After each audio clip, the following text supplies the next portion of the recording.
Fala pessoal, Carlos Nascimento. Tema do vídeo de hoje: comprei um imóvel parcelado, mas o vendedor não quis transferir o imóvel para mim. E aí, o que eu faço? Vamos falar sobre isso de forma simples, tranquila, vamos esclarecer a dúvida e sem juridiquês. Vamos embora! É muito comum as pessoas quererem comprar o imóvel, mas não ter o dinheiro para comprar aquele imóvel. Então, o que elas fazem? Elas fazem, por escrito de preferência, uma promessa de compra e venda, ou de venda e compra, de que vai dar um valor de entrada, por exemplo, ou que vai pagar aquilo em parcelas iguais, mas vou trazer aqui o nosso exemplo. Vai dar um valor de entrada e depois vai pagar o restante em tantas vezes. Quando quitar a dívida, então o vendedor transfere o imóvel para o comprador, certo? Negócio jurídico perfeito, paga-se o valor devido, cumpre-se a promessa de transferir o imóvel. Agora vamos imaginar que o João compra um imóvel do José, certo? E eles negociam lá uma bela casa, que era o sonho do João, e o José estava vendendo essa casa no valor de R$ 1 milhão. Só que o João não tinha 1 milhão. O João tinha R$ 200 mil guardado e consegue vender a casa dele, que valia 500 mil. Então, o João tinha R$ 700 mil em mãos, após vender a sua própria casa. Aí ele fala para o José o seguinte: ó, vamos fazer assim? Eu não tenho 1 milhão que você quer. Eu topo pagar esse 1 milhão, mas ainda não tenho em mãos. Só que eu já tenho 700 mil. E eu tenho uma boa renda, eu consigo pagar para você o restante em 10 vezes de R$ 30 mil. Então eu te dou R$ 700 mil de entrada e depois no mês que vem eu pago 10 mil e no outro mais 10 mil, 10 parcelas até quitar. José fala: perfeito, eu topo, só que eu só vou passar a escritura para você, eu só vou transferir o imóvel para o seu nome após você pagar a última parcela. O João fala: topo, tô dentro. Então o João, eles fazem lá uma promessa de venda e compra por escrito, tá? Com todas as cláusulas necessárias. O João paga certinho para o José. Após pagar a última parcela, quando ele vai lá acertar, tal, deposita, liga para o José e fala: José, última parcela paga. Quando que a gente vai no cartório para passar a escritura pública, lavrar a escritura pública de venda? José fala assim: então, João, sabe o que é? Eu estava conversando aqui com a minha esposa tal, e eu me arrependi, rapaz, de ter vendido para você por 1 milhão, porque, na verdade, essa casa valeria 1 milhão e 200.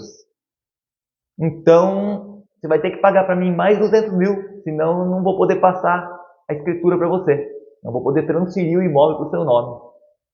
Nesse caso, o que o João, vai ter que fazer? João vai ter que fazer um pedido de adjudicação compulsória. O que é isso? É um pedido que ele faz ou judicialmente, ou para o juiz, ou extrajudicialmente, no cartório de registro de imóveis, para que aquele imóvel seja transferido para ele, porque ele cumpriu a obrigação que está naquele contrato, naquela promessa de venda e compra. Então ele vai fazer um pedido por meio de advogado, tá? Quer seja judicial, quer seja em cartório, ele vai ter que contratar um advogado para isso. Não é possível fazer isso sem advogado, é requisito um advogado assessorando. E vai provar, quer seja no cartório, quer seja na justiça, que aquele imóvel é dele. Porque ele celebrou ali uma promessa com o vendedor, cumpriu todas as cláusulas daquela promessa, principalmente a de pagamento. Agora o vendedor se recusa a passar o imóvel para ele. Então ele vai ter que pedir isso para que isso seja feito de forma compulsória, ou seja, de forma forçada. Então, quer o oficial de registro de imóveis, quer o juiz, eles vão autorizar, eles vão ali ordenar que o imóvel seja transferido para o João, mesmo que o José não consinta, mesmo sem autorização do José. Eu dei aqui o exemplo de o José agir de má fé e não querer transferir o imóvel para o João, tá?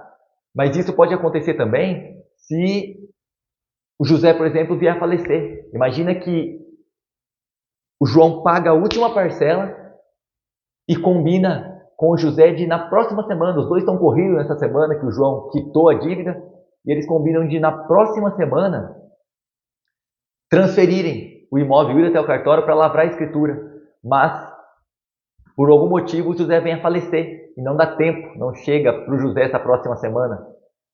E daí, os filhos do José não estão sabendo do negócio, não acreditam ou agem de má fé e depois não querem transferir o imóvel para o João, que já quitou a dívida, já cumpriu todas as cláusulas daquela promessa de compra e venda, inclusive de pagamento.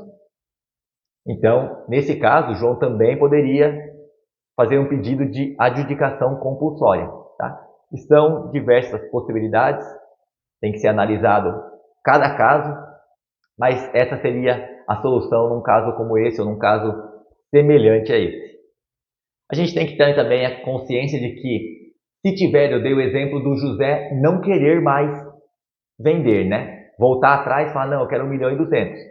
Se na promessa que eles fizeram tiver uma cláusula de irrevogabilidade e irretratabilidade, o José não pode fazer isso. E normalmente esse tipo de contrato tem esse tipo de cláusula, deveria ter, tá? Por interesse de ambas as partes, na maioria dos casos. Se tiver esse tipo de cláusula, o José não pode voltar atrás. Agora, se não tiver, aí o José poderia voltar atrás, desde que sejam cumpridas as demais cláusulas do contrato. Se tiver multa por arrependimento, enfim, daí vai variar conforme o contrato, a promessa, né, de venda e compra. Basicamente isso que eu tinha para passar. Espero ter ajudado de alguma forma. Um grande abraço, que Deus te abençoe.